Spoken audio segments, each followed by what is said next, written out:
Well, joining me now is regular ADH TV contributor and Family First Senate candidate, the straight-talking Bernie Finn. Bernie, welcome. Lots to unpack this week. Thanks, Lyle. Lots to unpack, but let's start with the National Cabinet's decision to tackle pornography as part of its strategy to prevent these tragic deaths and violence against women. Now, Bernie, after years of mocking advocates for family values like you and I, did you ever think you would see politicians taking a stand against pornography? Well, no, I did not, and I'm waiting to see exactly what they're going to do. I think actions speak louder than words on this occasion, and quite frankly, given the proliferation of pornography right through the community, I think it's going to be very difficult to tackle. But the bottom line is that you cannot have a society that respects women at the same time as having the same society that is addicted to porn. You know, it just can't. It just can't happen, and it has to be tackled.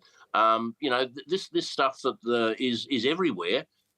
It really affects particularly young minds and how can I put this, more vulnerable individuals who you know, take it to literally. I mean, and it causes sexual dysfunction in the males as well as a great problem for women who are often you know, raped and sexually assaulted as a result of people who have been watching this stuff. Yeah, look, I just think it's another example of how the radical left and the libertarian right, if I can use that term, have demonised people like you and I, have known that this stuff is toxic, and suddenly now they're seeking to do something. As you say, actions will speak louder than words. They're looking at some sort of age assessment to prevent kids from looking at it, but let's wait and see. But at least it's on the agenda. Yeah, you know, I'd be very happy if they just got on with it. They stopped talking about it and they just got on with it, because, you know, this national cabinet, it's just an exercise in grandstanding as far as I'm concerned. You know, it was put in by Scott Morrison because he refused to take responsibility as Prime Minister during the pandemic. And he gave all the premiers the sort of ego boost that they probably didn't need. And it's now continuing. You know, I'd get rid of the thing, to tell you the truth. Yeah, look, I think that's right, and I think $1 billion towards trying to stop women being murdered. While none of us want to see that happen, we've seen lots of money thrown at this in the past by governments, and now, as you say, National Cabinet. But let's wait and see. Bernie, Victorian Premier Jacinta Allen has rejected plans for a second heroin injecting room in Melbourne CBD. Now, this is not because she suddenly had a road to Damascus revelation about the evils of permissive drug policy, is it? No, it certainly is not. This is purely about votes. What she is very, very concerned about is the revolution in the inner city, because what we've seen in Richmond at the injecting room there has been a disaster of monumental proportions, particularly for local people in Richmond. I've been down there. I've spoken to the locals. It is absolutely dreadful what's happened down there. It's criminal, in fact, what's happened down there. And the prospect of it happening in the city or in the inner city near the market there, you know, that is just something that has the locals outraged and has had them outraged for quite some time.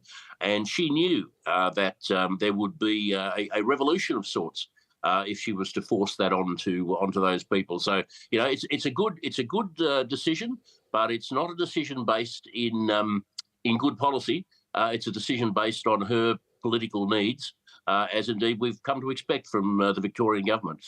Although I suppose if Dan had still been there, we'd probably have 3 or 4 by now. Yeah, no, that's right. Bernie, a group of cross-party MPs is trying to pressure Anthony Albanese for more funding for abortions, and I noticed today you're wearing your Little Feet lapel pin in solidarity with human rights for the unborn.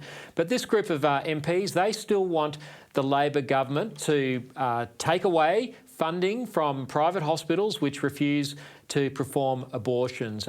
We already have a lot of Medicare funding going for Australia's 90,000 abortions per year. Why do these people never stop pushing for this culture of death? Well, it is abortion is a sacrament of the Church of Satan, as far as I'm concerned. And these people are heavily influenced by that. You know, they are absolutely, totally committed to killing children. And we see the whole thing happening in the United States with Biden and Kamala Harris and all manner of people over there. The same thing happening here. It's just appalling. I mean, 90,000 babies killed every year, and they want more. I mean, apart from making it mandatory, I don't know how it could be made more available. It is everywhere. I mean, do they want an abortion clinic on every corner? I just don't. I just don't understand their thinking. We've seen in Canberra the Calvary Hospital taken over by basically the Canberra Council. The ACT Legislative Assembly it took a Calvary Hospital over because it wouldn't perform abortions. Now it does. These people are fanatics, they are extremists, and they are dangerous. And we have an obligation to stand up to them and say no. And that's certainly what I am going to continue to do. And if I'm in the Senate after the next election, you can bet your bottom dollar I will be screaming blue murder, quite literally, from the rooftops about what these people are up to. Yeah, why do you think the Liberal Party, never opposes this? We see these reports in the media, this pressure that's coming on the Prime Minister to put more money in the budget for abortion, but there's no dissenting voice in politics from the opposition. Well, the bottom line is that there's a lot of people in the Liberal Party that actually support this. There's no uniformity of view in the Liberal Party on these things, and they don't like tackling social issues because there is such a division within the ranks. As I've often said, when you vote Liberal, it's a bit like getting a box of chocolates. You never quite know what you're going to get, if I can quote or paraphrase Forrest Gump. And that's the truth. You don't know in the Liberal Party who is who in the zoo until they put their hand up. And we have seen people. And in the National Party too, I might say. I was down in Gippsland this week, and the federal member down there is somebody who Conservatives absolutely detest, and he's a National Party member, but he has sold out Conservatives time and again. Yeah, Darren Chester. Darren Chester. And I was even told last night that he refuses to visit Christian schools in his electorate. Just bizarre stuff. But as I say, they call themselves Conservatives, but they're not. And the Liberal Party, one of the great joys of not being in the Liberal Party anymore is that I can speak openly about these issues that I feel so passionately about, without fear of decapitation from the leadership. That's the problem about people who think they can change the Liberal Party, and I did for a very long time. They can't. The Liberal Party is unchangeable and is undeniably in its death throes. Well, Bernie, we've all been concerned about the rise of Islamist terrorism here in Australia in recent weeks, knife attacks and arrests that we've seen here in Sydney. But Peter Credlin, the respected political commentator, has written in The Australian this week about how the Muslim constituency is pressing now for Australia to drop its support for Israel. Now, you've been to Israel. What would it mean for a country like Australia to abandon the only liberal democracy in the Middle East? Oh, it would be an outrage. It would be a gross act of betrayal. I'd suggest, perhaps when things calm down a little bit, that everybody go to Israel and have a look, because in 1948 they were given a piece of desert. This is a miracle in itself. Israel is a miracle in itself.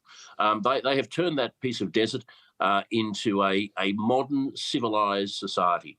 And it is just extraordinary to see what has happened over there. You've got the ancient Jerusalem, the modern Tel Aviv.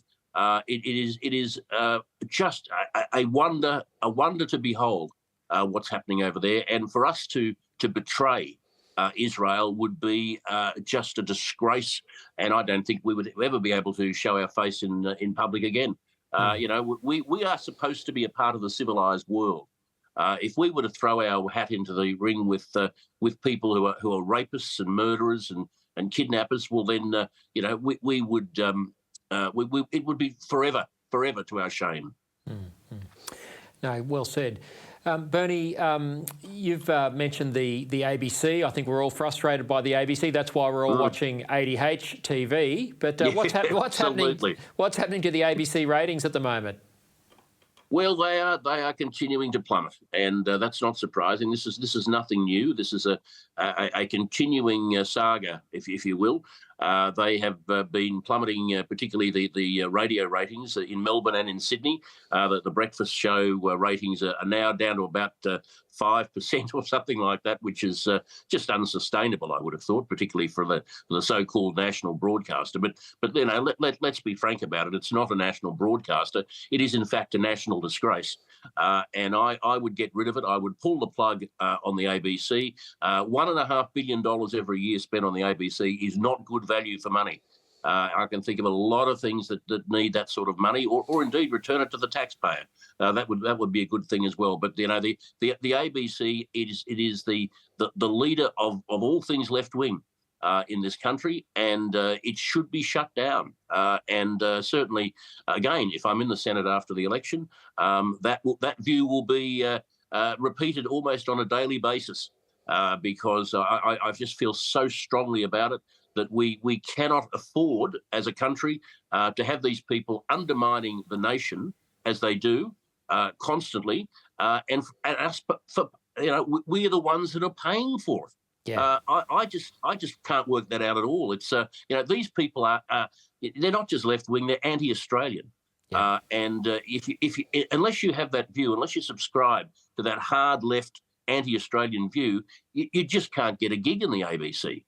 It's quite simple. And I've had dealings with them over the years, and as I say, pull the plug, get rid of them. We could well do without them. Yeah, it's such a shame, $1.5 billion that we pay for to undermine our very nation. I'd probably leave the rural and regional service in place. I think they have done a great service in remote and regional areas of Australia, but couldn't agree with you about the inner city left views. Bernie, unfortunately, that's all we have time for. Keep up the fight. We love your straight talk, and we'll look forward to chatting with you again soon here on ADH TV. Good to talk to you, Lyle, and we'll catch up with you soon.